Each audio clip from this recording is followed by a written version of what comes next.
Sugod na ta! Power series.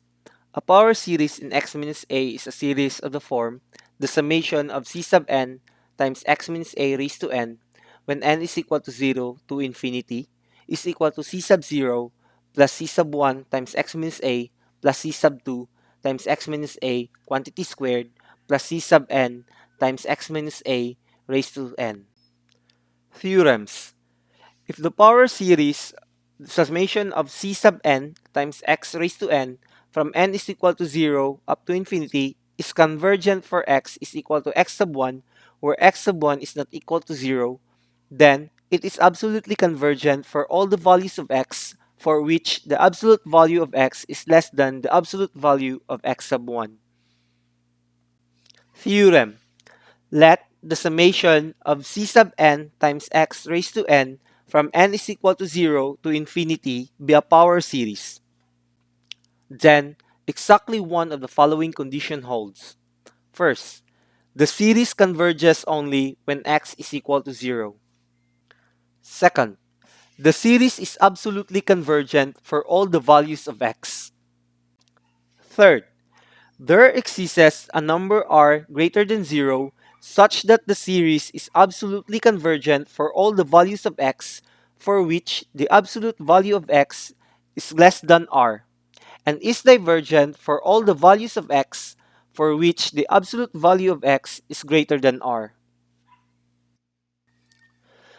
The values of x in the series can be obtained by ratio tests. It is given as the limit of the absolute value of u sub n plus 1 over u sub n as n approaches to infinity. Example. Find the values of x for which the power series is convergent. Given the summation of n times x raised to n divided by 3 raised to n when your n is from 1 to infinity. To find the values of your x in the power series, you can use the formula of ratio test. Your ratio test is given as the limit of the absolute value of your u sub n plus 1 over u sub n as your n approaches to infinity. Given problem, you have your un is equal to n times x raised to n all over 3 raised to n.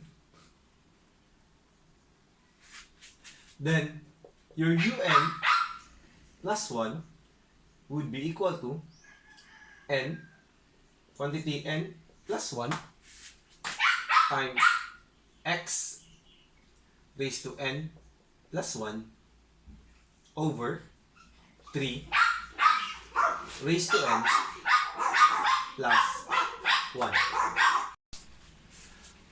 So you will have now, it is equal to the limit as n approaches to infinity. So that is the absolute value of your un plus 1. So your un plus 1 is equal to this value. So that is equal to, sorry,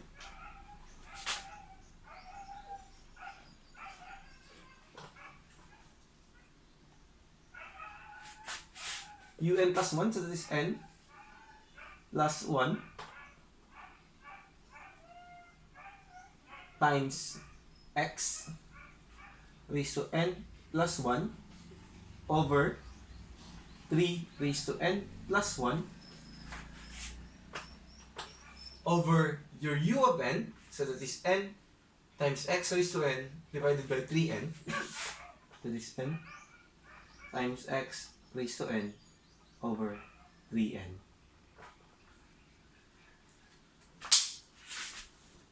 Sorry?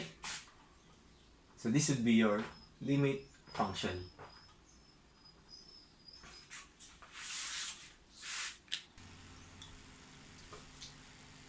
So let us simplify your value. So you have the limit as n approaches to infinity. So that is n plus 1 times x raised to n plus 1 over 3 times 3 raised to n plus 1 times the reciprocal. Sorry. Is the reciprocal of 3n over n x raised to n. Then simplify. That is the limit. Simplify the operation. So that is 3n, 3 raised to n times n plus 1. Your x raised to n plus 1 is also equal to x raised to n times x over you have your 3 raised to n plus 1 is also equivalent to 3 raised to n times 3 times n x raised to n.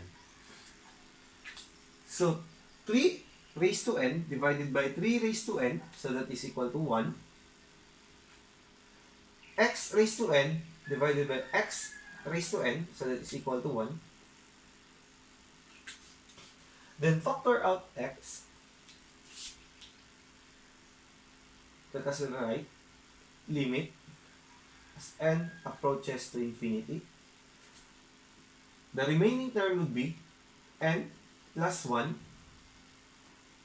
times x over 3n. Factor out x, so that would be the absolute value of x times limit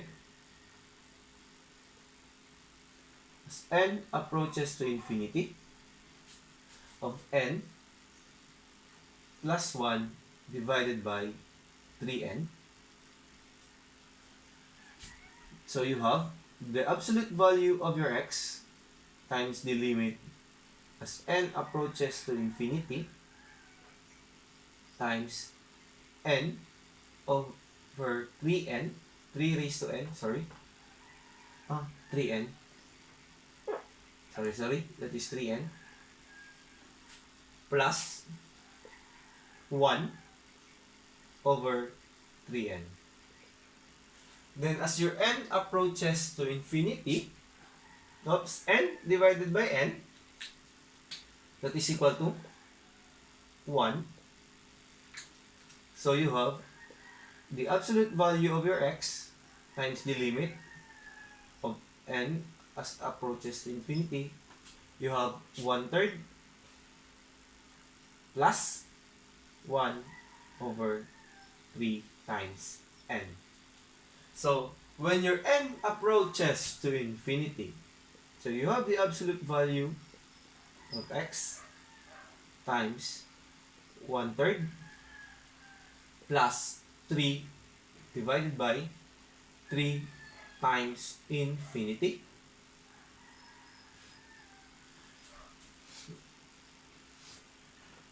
So 3 times infinity, so that is infinity. So 1 divided by infinity, that would approaches to 0. It will be approaches to 0. So you will have x, the absolute value of x, times the absolute value of 1/3. So to find all the values of your x by unity, that is -1 less than the absolute value of your x, so that is absolute value of 1/3 times x less than 1. So to find all the values of x, then we must multiply 3 in each term. So that would be equal to 3 times -1 less than 3 times 1/3 times x less than 3 times 1. So that would be equal to 3 times negative 1, so that is negative 3, less than 3 times 1/3 of x, so that is equal to x, the absolute value of x, less than 3 times 1, so that is equal to 3.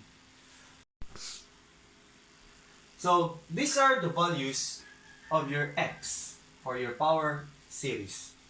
This value, or these values, is also known as the radius of convergence.